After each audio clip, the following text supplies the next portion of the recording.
খেয়াল করেন বিজ্ঞানটা হচ্ছে এই যে ইনসুলিন রেজিস্ট্যান্স আমরা দেখতে হবে, হোমায়ার আমাকে মাপতে হবে। তাইলে ডাক্তাররা যদি বিজ্ঞান ফলো করে তারা হোমায়ার মাপে না কেন? তারা যে ডায়াবেটিসের চিকিৎসা করে ইনসুলিন মাপে না কেন? তারা কি বিজ্ঞান ফলো করে?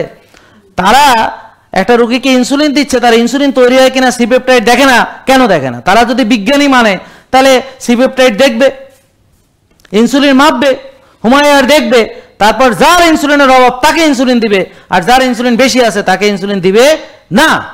যার কোষে জায়গা নেই, হোমায়ার বেশি, তাকে বলবে রোজা রাখো, ব্যায়াম করো, তোমার ওষুধ লাগবে না। একথা তারা বলে না কেন? কারণ আসল উদ্দেশ্য আসলে এখানে ওষুধ বিক্রি করা। এটা ডাক্তাররা ইচ্ছা করে করে তা না, এটা হচ্ছে সিস্টেমটাই এমন। আমি বলছি না আমার দেশের ডাক্তার খারাপ, আমি বলছি দ্য সিস্টেম ওয়ার্ল্ড ওয়াইড। যেমন এই ভাইকে যেমন বিশ্বাস করানো হয়েছে ডায়াবেটিস কোনোদিন ভালো হবে না, সবাই মিলে মিথ্যা বললে মানুষ সেটাকে বিশ্বাস করে।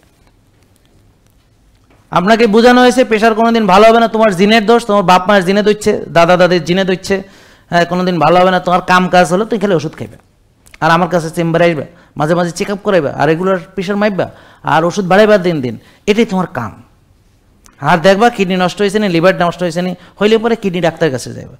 তো কিডনি ডাক্তার কি ওষুধ দিব? কোনো ওষুধ নেই, সে বসেই থাকবো কবে আরও বাড়তে পারে ডায়ালাইসিসের জন্য। তো ডায়ালাইসিস হইলে তারপরে যাবো হচ্ছে ট্রান্সপ্লান্টের। তো এখন আপনি প্রথমে কি হলো, গেলেন প্রেশার, প্রেশার থেকে গেলেন কিডনি, কিডনি থেকে গেলেন ডায়ালাইসিস, তারপরে গেলেন ট্রান্সপ্লান্টে।